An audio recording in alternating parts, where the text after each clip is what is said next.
جی بالکل، کیونکہ ایک سیاسی جماعت کے لیے اتنا اہم ہوتا ہے کہ جو اس کا انتخابی نشان ہے وہ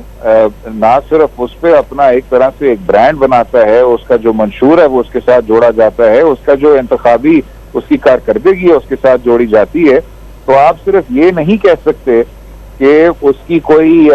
کی صرف کوئی علامتی حیثیت ہے۔ اور ہم نے ماضی میں بھی یہی دیکھا، یاد رہے کہ پاکستان پیپلز پارٹی کا جو شروع میں انتخابی نشان تھا تو وہ تیر نہیں، سب کو پتہ ہے تلوار پہ ووٹ پڑتا تھا، لیکن یہی انجینئرنگ کی وجہ سے اور اس انجینئرنگ کے نتیجے میں آپ نے پھر تلوار کو تبدیل کر دی اور کہا کہ جی نہیں، اب یہ صرف تیر چلے گا، اور پھر اب پاکستان پیپلز پارٹی کو اپنی ساری کارروائی پھر تیر کے تحت کرنی پڑی۔ لیکن جب 1988 میں انتخابات ہوئے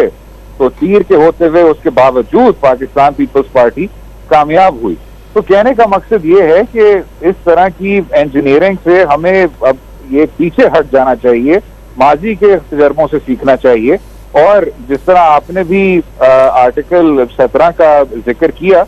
کیونکہ سیاسی جماعت کی جو شناخت ہے اور اس میں شامل ہونا بھی ایک بنیادی حق ہے، وہ آپ کے آئین میں واضح طور پہ لکھا ہوا ہے، تو اسی لیے اس نشان کی اتنی زیادہ اہمیت ہے، اور الیکشن کمیشن آف پاکستان کا اس طرح کا فیصلہ دینا انتخابات سے اتنا کم وقت پہلے،